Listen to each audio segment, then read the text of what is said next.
what I'm going to talk about, what I am starting to talk about, is something that's really helpful to me, and I want to share that. Um, this is from the Eight Awarenesses of the Buddha. It was the last teaching of his life. The very end, when he's like, "Okay, guys, I'm shuffling off. I'm done, and you guys got to do this." These are the eight awarenesses he described to them. They're they're more about how we practice. They're very, in a way, straightforward, but also, like everything, it depends on us. It depends on how we use it, how we see into it, and how we work with it. So I'm going to deal with the first three of the awarenesses, which is having few desires. The Buddha said, have few desires. Know how to be satisfied and enjoy serenity and tranquility. It goes on. There are more that I won't talk about, but I'll name them right now. Exerting meticulous effort, not forgetting right thought. That is, remembering we are Buddha, Dharma, and Sangha. Uh-huh. Practice right concentration, cultivating wisdom, and avoiding idle talk. So the first three are a great place to begin. So these are the things that Buddha told his followers just before his final words, which were, be a lamp unto yourself, study yourself, shine the light inward, be your own lamp. And these are ways to see that. These are ways to practice that. They're not like hard and fast, rigid rules like everything in Buddhism. They are things that we work with, things that we see, but it's very personal. It's really personal. What is having few desires to me right now? One is, I hope you can hear me and this is going to be okay on the receiving end, which I don't even know how it lands with you. So I'm just going to speak from what is operating in my life.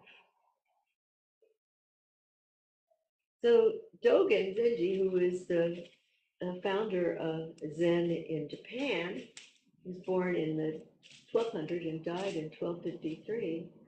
He also did these eight awarenesses as his final teaching. And they're very close to what has been handed down as the Buddha's final teachings through, oral tradition and people writing it down and translate. It's gone through many translations. And Dogen also worked with this. This was his final teaching in 1253, just days before he died. So these are important. If the Buddha and Dogen thought they were important, they're important. They're really important for us.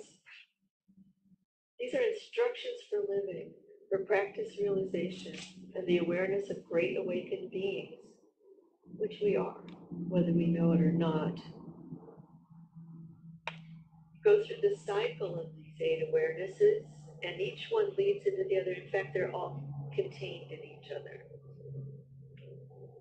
So the words of the Buddha via Dogen and via Maizumi Roshi, who was the founder of our particular order, um, founder of ZCLA, and we're a subtemple of that. He translates it. So that's the translation I'm using. So we have our entire lineage here in the eight awarenesses, from Buddha through Dogen and through Taizan Maizumi. So these are the words. The Buddha says, you monks should know that because those who have many desires search for fame and profit, there is much suffering. Those who have few desires look around less and desire little. Therefore, they have no such concerns. Practice having few desires. This produces many merits. Those who have few desires do not need to ingratiate themselves with others. Also, they withstand temptations of the senses. One who practices having few desires has neither worry nor fear. Let me say it again. One who practices having few desires has neither worry nor fear. Isn't that summary? But a peaceful mind. Whatever one has is enough, and one never lacks anything. Having few desires is nirvana. This is called having few desires. So in this first statement about having few desires, we see the next two showing up right away. He's also saying you need to know how to be satisfied. I'm going to say that line again that includes the others. One who practices having few desires has neither worry nor fear, but a peaceful mind. Whatever one has is enough, and one never lacks anything. Having few desires is nirvana. This is called having few desires. So there are many desires, as we all know. They show up all the time. Desires basically drive our lives. Food, clothing, partners, whatever it is. There are desires that arise, and some are fine. They're healthy. Um, we need them. As human bodies, we need to take care of ourselves. And then there's also the desire to realize the way, which is where we can drive all desires into one. So practicing in the relative realm depends on our circumstances. In the intrinsic realm or the oneness realm, they are the awarenesses of an enlightened being. This is how an enlightened being behaves. This is what they do. Few desires, knowing what that everything is enough, and experiencing peace and tranquility. So this is practice realization. It goes on. It doesn't end. When we examine our own desires, what do we find?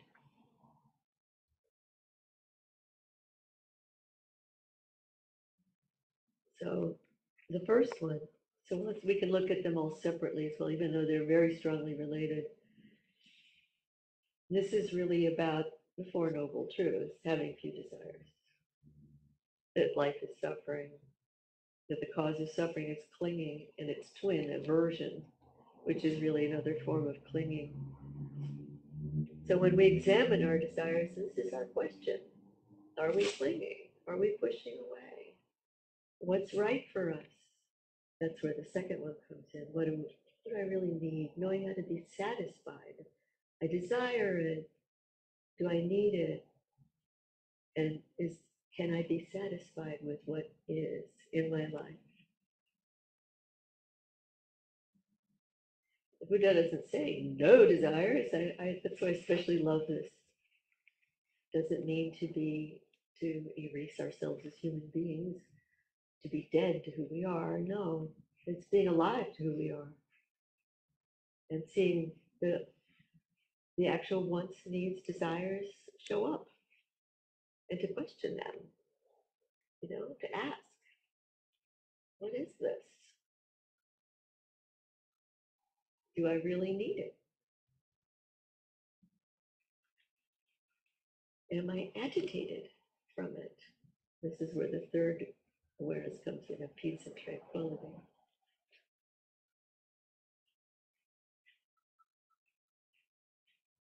So we ask ourselves, did I get what I wanted? Is this a need? Is this something that's really important to my life? Or isn't it? Is there dissatisfaction? These are the questions when desires arise. How do I get my healthy needs met without harm to myself or others? So there's a very funny piece in the film, The Jerk. Have you all seen that one? Yeah, it's been a while, but it's still funny.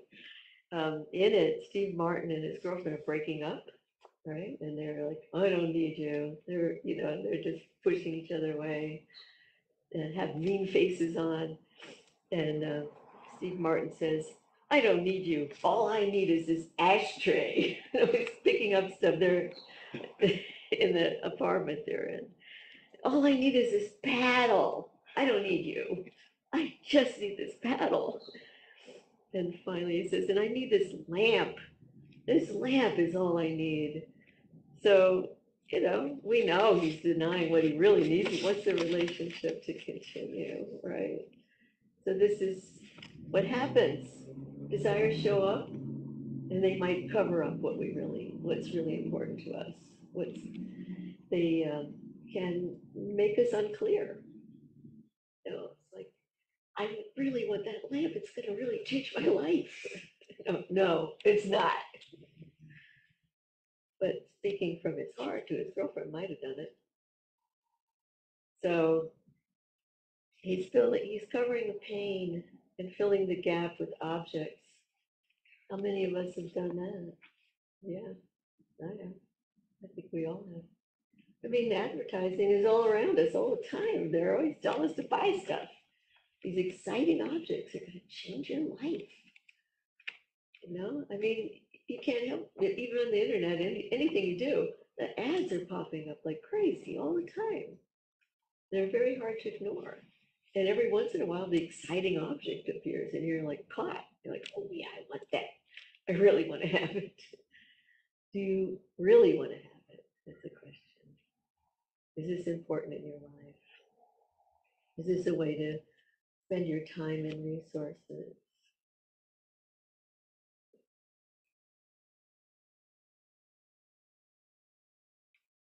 And our relations to one another are important.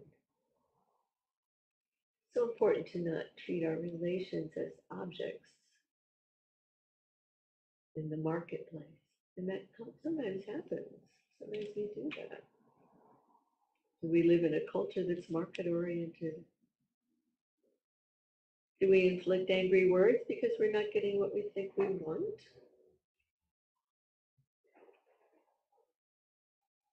What do we really want? So the neurochemistry of human desire has quite a few tricks up its sleeve. I won't go into it deeply, just a little bit.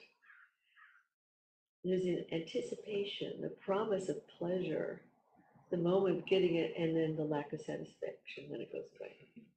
And this is sometimes called the exciting object. The exciting object isn't necessarily what we need. When this happens, we ask, is it enough? What did it do for me? Do I want more? What happens after? What happens when I feel crummy afterwards? Habituation means the initial thrill changes. We get habituated to the exciting objects of life. So for some people, like addicts I've spoken with, they say you can never get that initial first hit. That will never happen again. But you keep trying. One keeps going for it. We still chase that desire, that memory of what it was. And did we even really experience it at the time? Good questions, huh? Yeah, meth addicts know this, but they keep using. Heroin addicts too. The thresholds of their tolerances change. The tolerance threshold means you need more and more to get that thrill or that feeling that you're after. Sex addiction is like that too. The next exciting sex partner, the next exciting place to have sex. There's just so many ways that this can play out. And the nervous system can become damaged, maladaptive, and it's very hard to kick a lot of this. Healing can happen, we know that, but it's difficult. Anybody who's tried knows this. And it's really important to do that, to kick the habits that don't show up in obvious addictions either. You know, I want to go to a new exciting restaurant. Yeah, that's going to do it. Back to Steve Martin with all I need is this lamp. In the meal chant, we say, as we desire the natural order of mind, we must be free from greed. I always love that phrase, the natural order of mind. What is the natural order of mind? What is that really? Well, in this case, it's having few desires, knowing how to be satisfied, and experiencing peace and tranquility. The first three awarenesses of the eight awarenesses of the Buddha.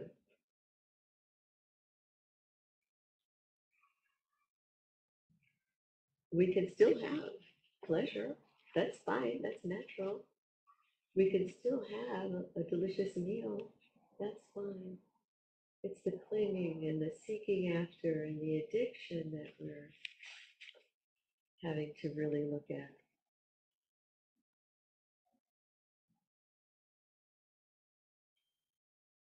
Can we simply do these things without the added on, without the exciting object aspect? We can. Many people know how to do that. We, in our better moments, know how to do that.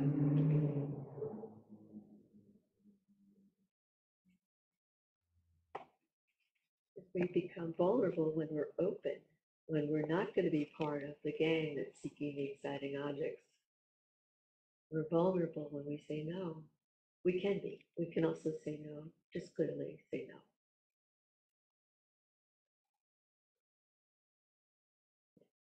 We want and need loving action, word, and thought with one another to communicate best we can. Listening deeply, speaking from our hearts truthfully. It might hurt sometimes.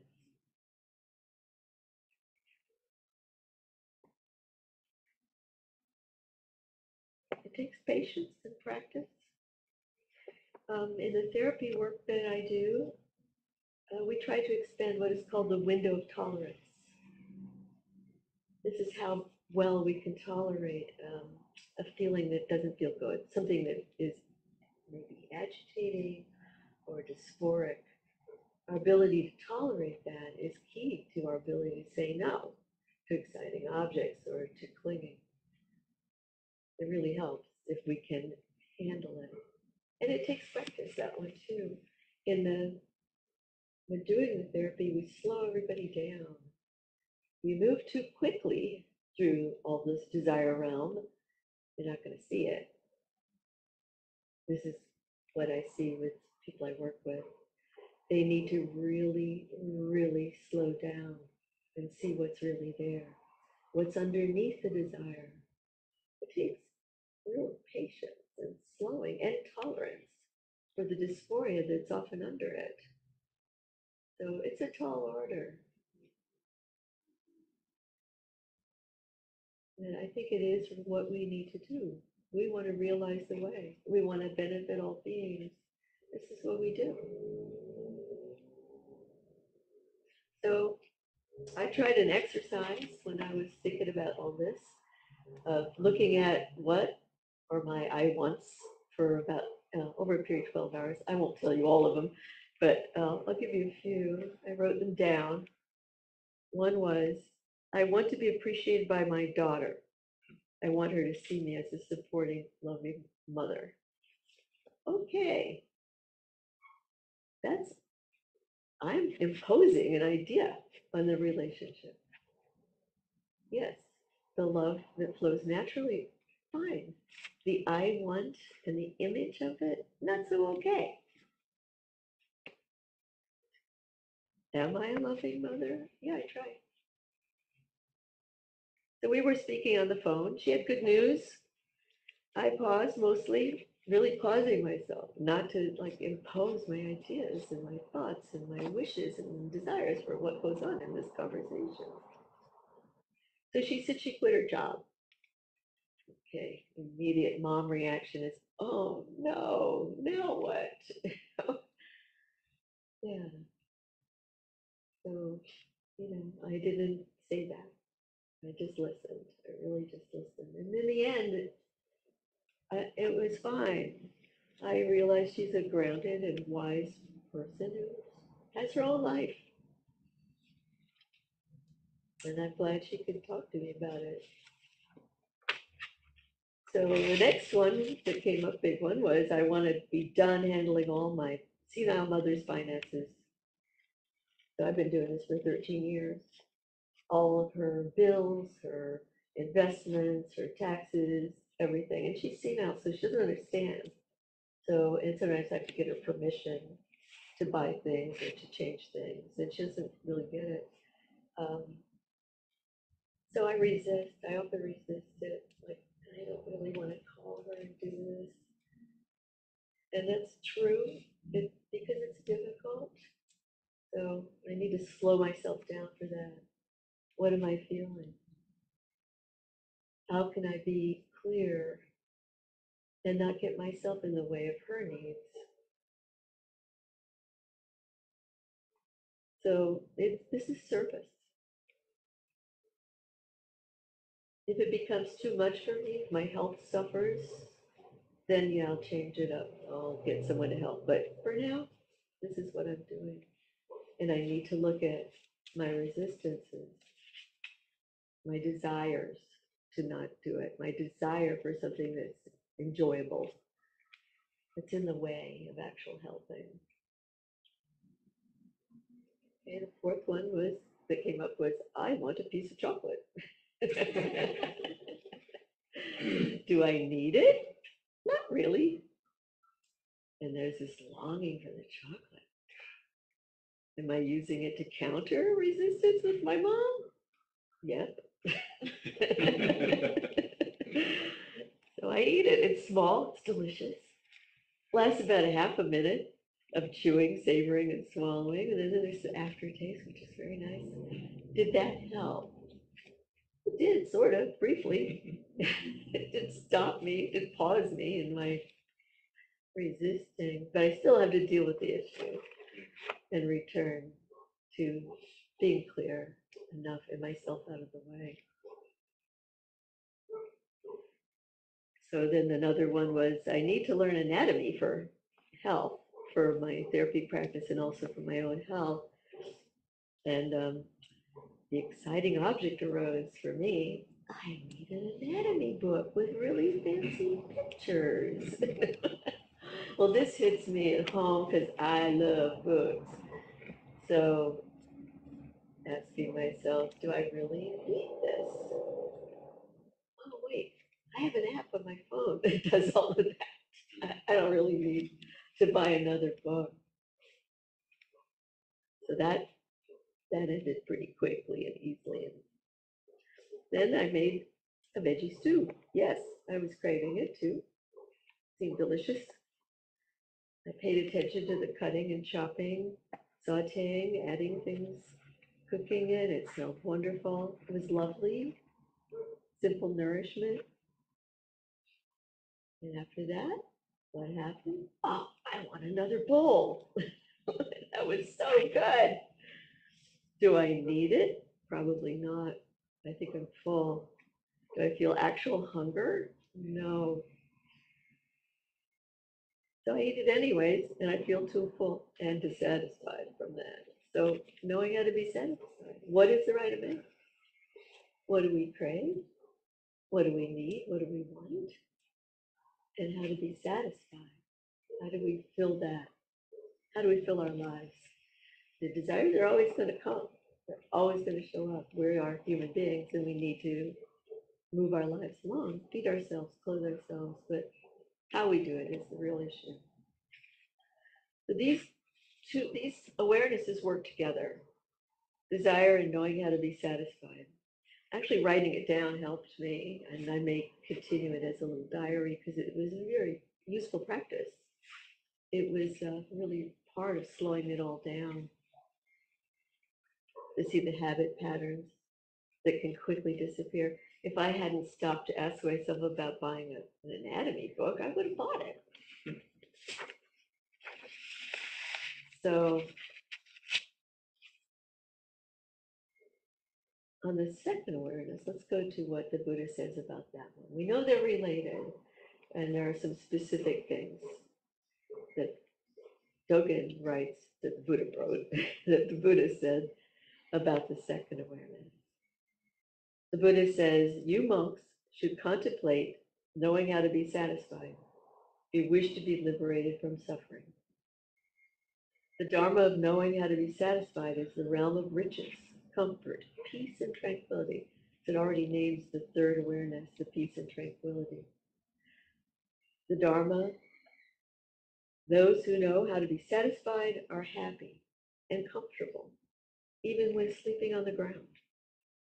Those who do not know how to be satisfied are not satisfied, even when dwelling in a heavenly palace.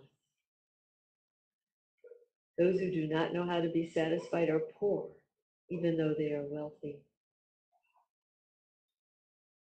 While those who know how to be satisfied are wealthy, even though they have little. Those who do not know how to be satisfied are always tempted by the five desires and consoled by those who know how to be satisfied. This is called knowing how to be satisfied. This is knowing when we really have enough. It's not asceticism where we just try to take it down to the bare bones. This really is, feeding, nourishing ourselves and others. How can we take care of others in the morass of the endless crazy desires? We need to see what's enough and to be satisfied with it, to know how to be satisfied with it. So there's a meal in Zen that we don't do here, but some of you may have done it. It's called oryoki. And it's a formal meal where you practice what's the right amount. It's done in basic silence with some chanting, and you raise your bowl and someone fills it. And with your hand motion, you say what's enough. And you're supposed to eat the whole thing, whatever it is. If you ask for too little, you're out of luck. If you ask for too much and you're really stuck, good luck. Because we clean up all the bowls and fold them up together. And there's nowhere to put that food you don't want to eat. So this is a great practice. And you can even do it in our own homes. What's the right amount on my plate? What's the right amount of calling friends? What's the right amount of going out? So it's how we hold our lives as an Oreo people. That's our life. What do we put in it?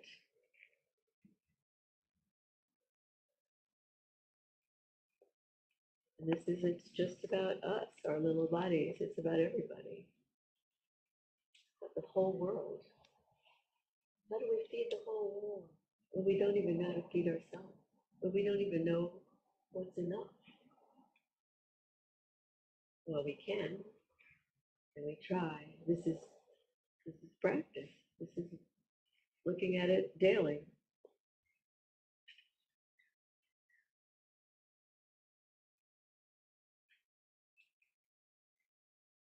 So everybody is on this path, whether they know it or not. Even the most corrupt politicians, oligarchs, those who murder, hoard wealth, rob everyone else of basic needs. Can the bodhisattva who says, I'm going to hold off on realizing myself till everyone is the bodhisattva dissatisfied? Because it hasn't happened. We haven't all reached that. I say the bodhisattva is just in the doing of it. Catherine of Siena, a famous Catholic saint, said, all the way to heaven is heaven itself. Each step is knowing how to be satisfied in goalless practice within these impossible vows to save all beings.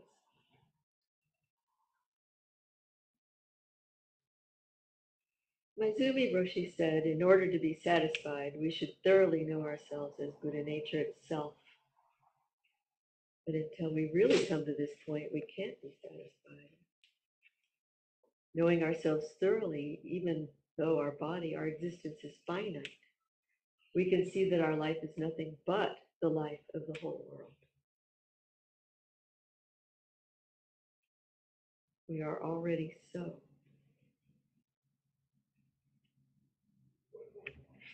So we work to know ourselves deeply, to have few desires,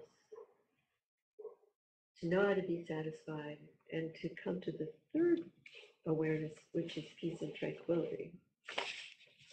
So a lot of people come into the Zen Center saying, I'm stressed, my life's awful, I want to know how to be peaceful. And yeah, don't we all? We really do.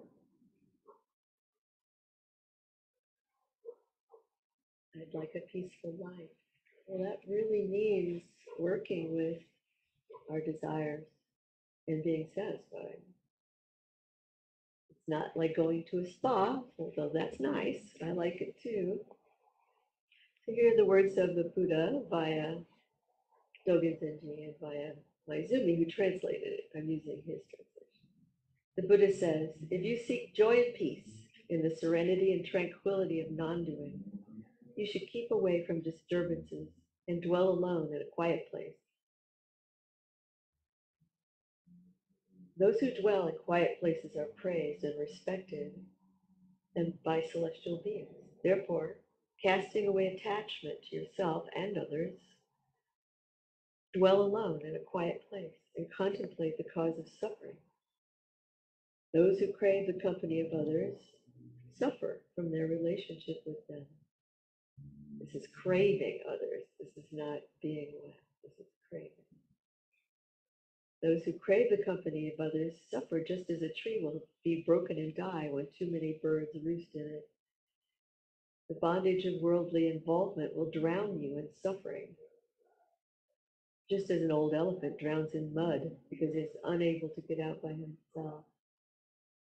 To liberate oneself from complicated involvements is called non-attachment.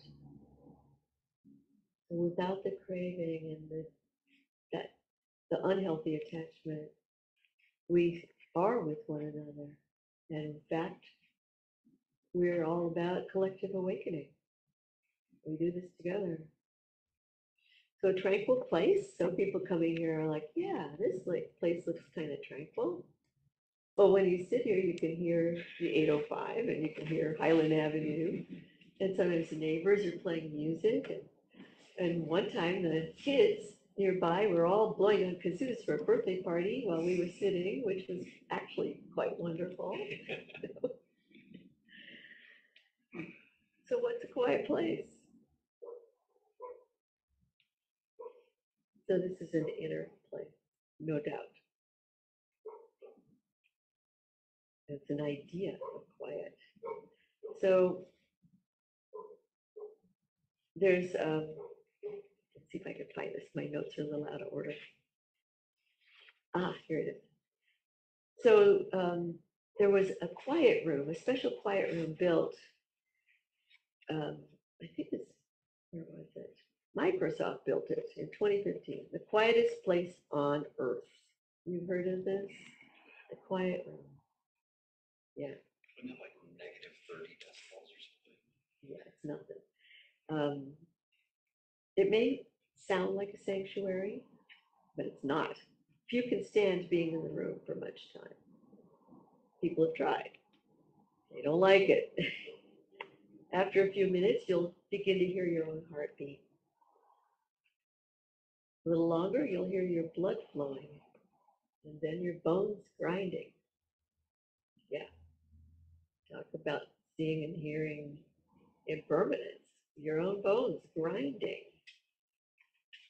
With no sound from the outside, the absolute silence will become an unbearable ringing in your ears. Tinnitus like you've never had before. And you lose your balance. This was interesting to me.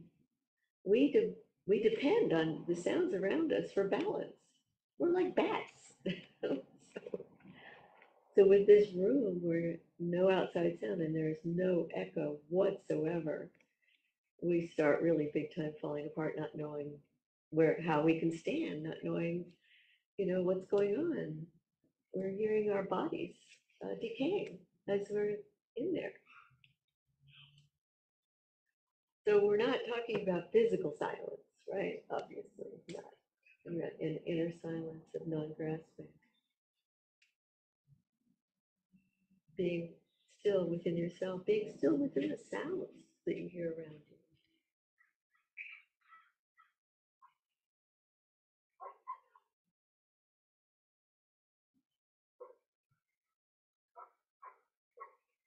So, so if you seek joy and peace, this means being conscious of doing it, not unconscious, not having the world make it for you, but really finding it in yourself. You're immersed in it, not separated from it. Being one with whatever you're doing is non-doing. Listening to music, immersed in it, and finding the stillness inherent in it.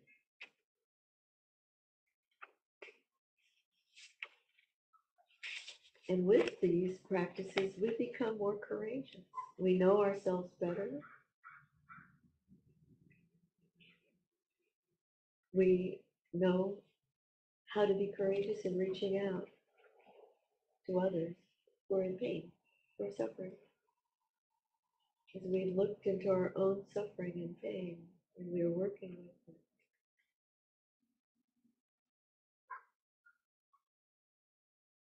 This is called enjoying serenity and tranquility. This could be in anything, even if you're in Gaza.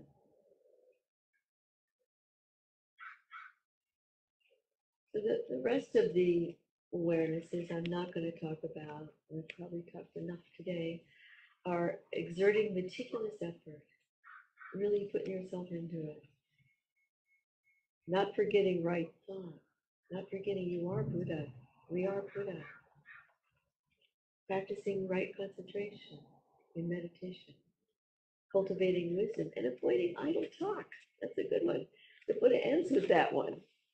Like, wants us to really do this.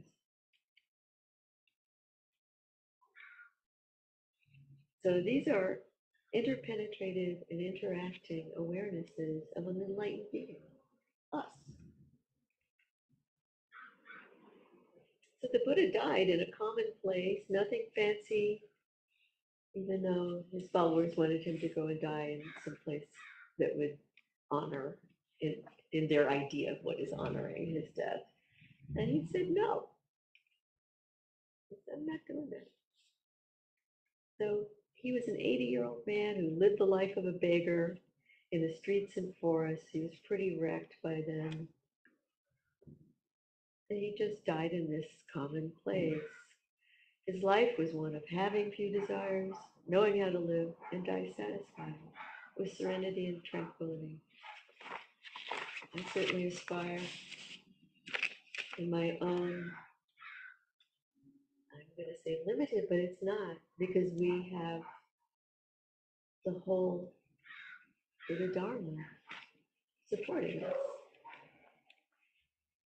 So we can become closer and closer to that. We can really practice it. And I would like to. I hope we all do.